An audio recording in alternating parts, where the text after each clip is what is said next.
there isn't really music just for music's sake. Music exists to serve something greater than itself, and it comes from something greater than itself, and it projects itself out in the universe as something greater than itself. It's not music for music's sake. And I saw that when I would go to like an Ashanti funeral or an Ave naming ceremony or an Ave trance ceremony, for example, where they would call the spirits, the Brekete. I got very involved in what they call the Brekete, the Tigiri cult,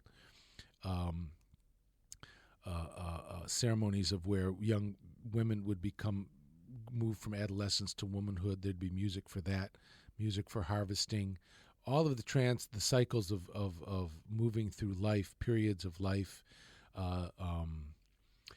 There's party music too, of course, and and the historical, like the griot tradition, like you're working with Jabate, my work with Fode Musa Suso, that music has to do with recitation of the history, that's oral history. So there's always something greater than music. And also what I saw and what I'm realizing now in life more is that being a musician or a drummer specifically, like spending time with the Dagomba, being a drummer, playing the drum is like a very small part of what you do as somebody, as your activity of what it means to be a musician. And this is something that we don't really recognize here a lot because professionalism here becomes a religion, and the idea of professionalism and who has what kind of gigs and what kind of money is being generated and who's on the cover of a magazine, all these kinds of things.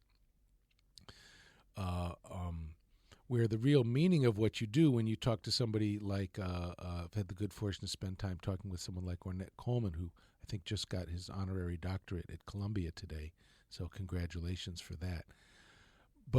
Or when I talk to someone like Ornette or Yusuf Lateef, who I've worked with for all these years, we don't necessarily, they understand that what they do as musicians, is something greater than music.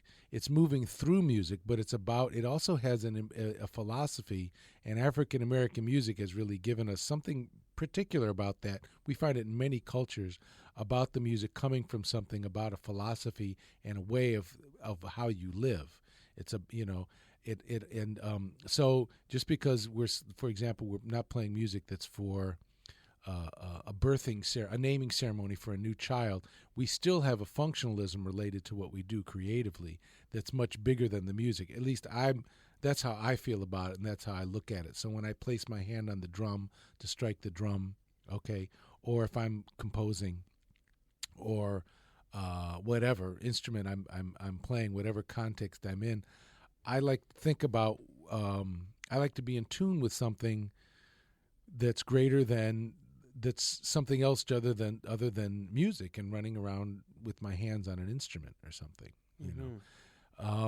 and that philosophy is always in a state of becoming also, and that has to do with also the idea of research, and where when you look into what quote unquote world musics, what I find the biggest influences for me is not the music to say, oh man, that's an interesting scale, or oh, that's an interesting rhythm, or wow, that's an interesting instrument.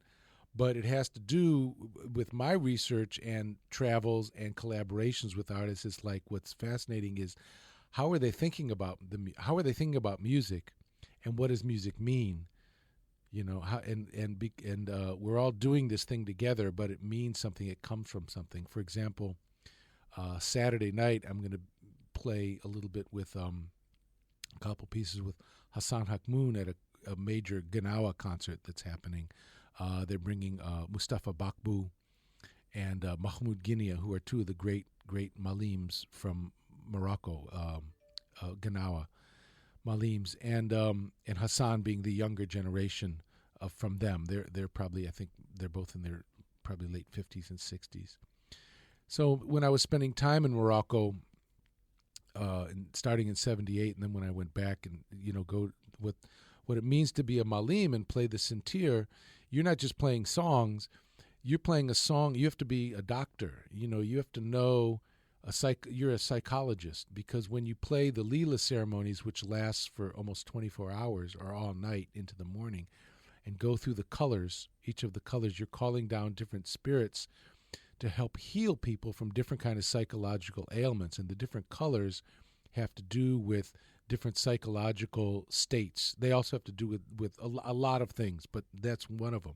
So you have to know more than just how to play your instrument. You have to know that's a small part of it. It's an essential part, and you need to be able to play with a certain kind of focus and integrity to be able to call down the spirits. But you're calling on something. You need to know what when you're, especially when somebody's in distress and you're bringing down a healing energy for them. You need to know what songs to call, what energies to call, how long to play a certain kind of phrase before you move to the next phrase. All these kinds of things are informing what you do. I think we have this. We have this also. I mean, to me, John Coltrane made overt what was always in the music. I mean, Thelonious Monk was a shaman. Don Cherry, who I spent a lot of time performing with and learning from over the years, he was like a shaman. He was like a Zen master. And there's a philosophy behind this music, too, that has to do with healing and also with, even to put it on the most mundane level, to show people about freedom. Like I'm talking about hearing this music about freedom and love, and that human beings are capable of doing something other than what you might read about in the news every day. That we can do, we do these terrible things, but we can do this too.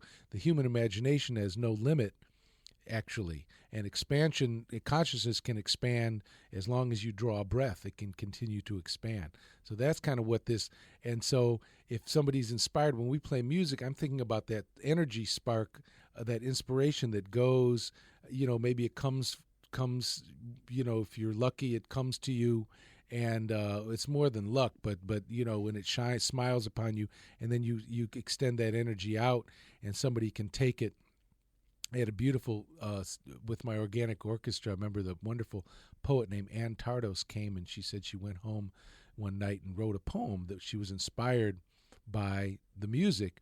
And then later a composer actually set the words that she had written to music.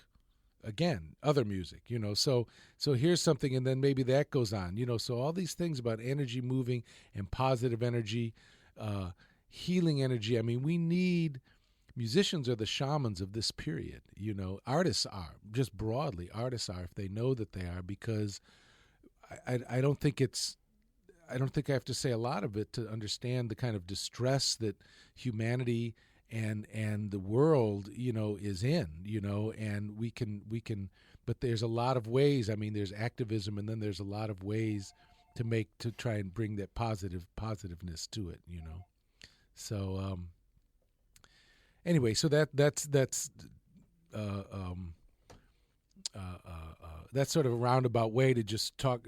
I mean, we could talk more about kind of what, this idea of emptiness and form and the things that have to do with the philosophy behind what we do, or what I do. I mean, I could say it for myself, but I think you've probably met enough musicians, and when you talk to somebody like Ornette Coleman or Cecil Taylor or William Parker or Don Cherry or whatever, you're speaking to people who are really, there's a radiance there. And I can certainly say with Yusuf Lateef, I've been really, he continues to change my life. We recently did a duet concert for his 90th birthday, and we don't even, when we perform, we don't even have to speak about what we do anymore. We've developed such a language together, and that says something too, because that's what a philosophy that you could say is the celebration of the eternal now. This is something that's really special to this music, if you want to call it so-called jazz, African American music, creative contemporary music. This idea of being able to actually generate something from nothingness, from emptiness, and actually generate form, call down form. That's something and it's because it happens in the now. It's all about celebrating the now and about freedom and the tension of pushing freedom, the subjectivity of freedom into the objectivity of form. That tension, that's there too. So there's a lot that goes into it. And as I said, at the end of the day, it's really just to sort of bring it back home maybe and talk about this moving pictures ensemble again, is that that's where I have a chance to actually compose music, and I try and do as much compositional focus, aesthetic focus with the group while still giving the musicians as much freedom as possible.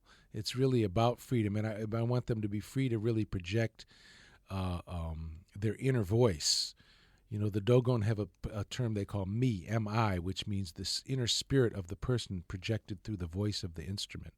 Well, that's my objective, is to like create an environment that has this real aesthetic focus like a raga, and still allow the freedom of the musicians within that aesthetic and functionality to express themselves, you know.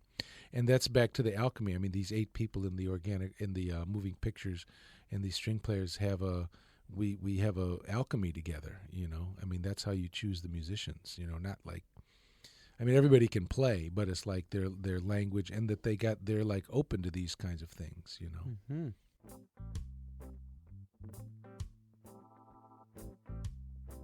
All right, here's our chance to hear that alchemy that Adam Rudolph speaks of.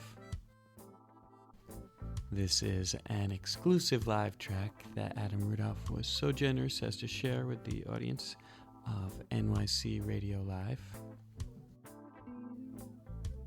Here's the lineup for Adam Rudolph's moving pictures. Adam Rudolph on hand drum set, congos, djembe, tarija, zabumba, thumb piano, bata, mouth bowl, percussion, Ralph M. Jones.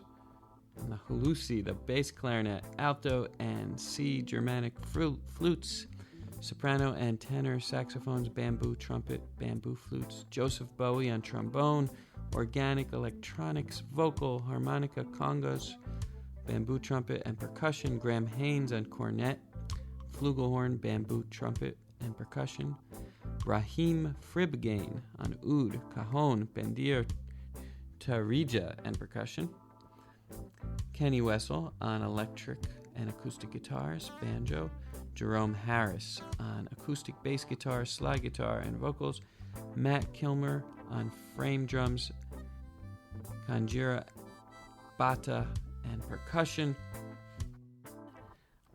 I'm not sure that all these musicians play every single one of these instruments on this live track, which is an odyssey. You're gonna love this coming up, but they certainly they play them all on the Adam Rudolph's Moving Pictures album, a new one called Both And. So we hope this podcast points you in that direction. Many, many thanks to Adam. Let's hear this live performance of Adam Rudolph's Moving Pictures recorded at the Painted Bride in 2010.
don't know why.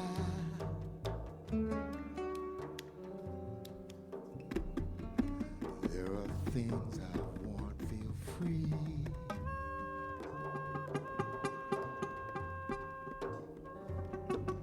I don't know why.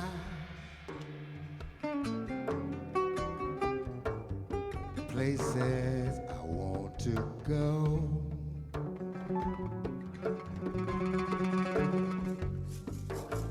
There's a life I want to live.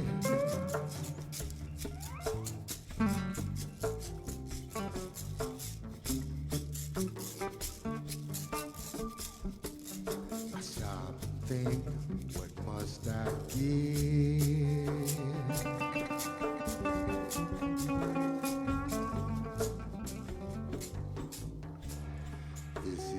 life I want to live.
How much more can I stand?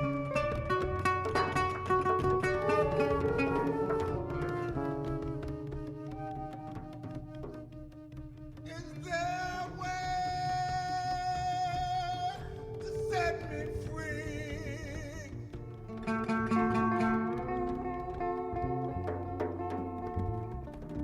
I'm gonna try to be a man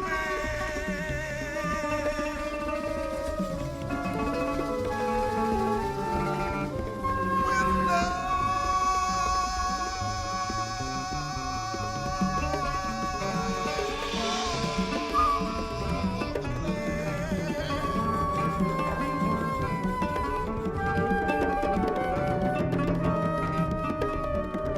will you help me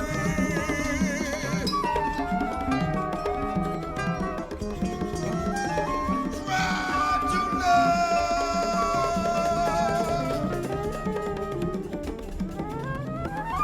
somebody?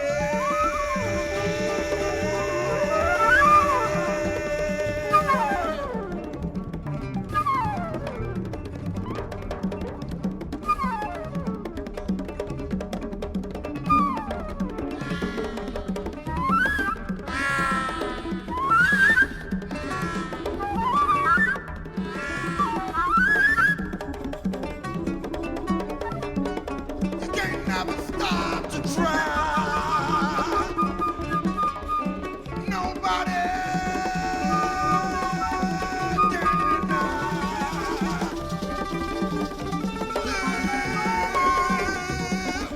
Live your best to me.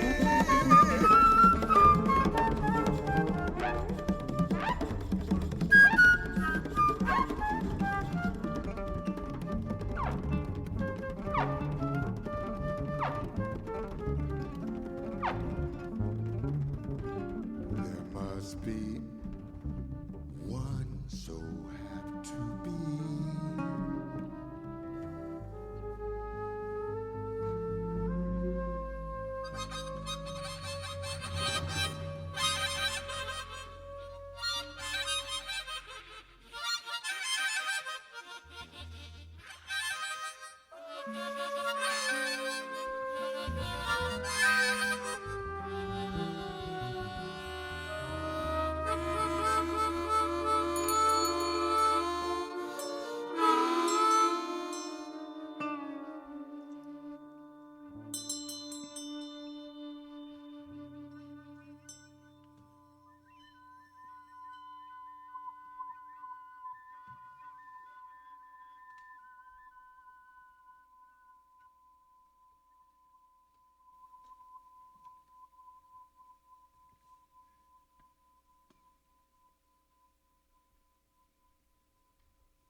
Wow, what a journey. Thank you so much to Adam Rudolph for sharing that with us. The musicians were Adam Rudolph, Ralph Jones, Joseph Bowie, Graham Haynes, Brahim Fribgain, Kenny Wessel, Jerome Harris, and Matt Kilmer. All maestros in their own right. Together they're Adam Rudolph's Moving Pictures. So it looks like this is developing into a weekly podcast format, so stay tuned. There's so many more artists that have already recorded amazing stuff with me at WKCR, and a lot who are coming up soon. So got a lot of music to share with you, and thanks for joining me. Have a wonderful week. Take care.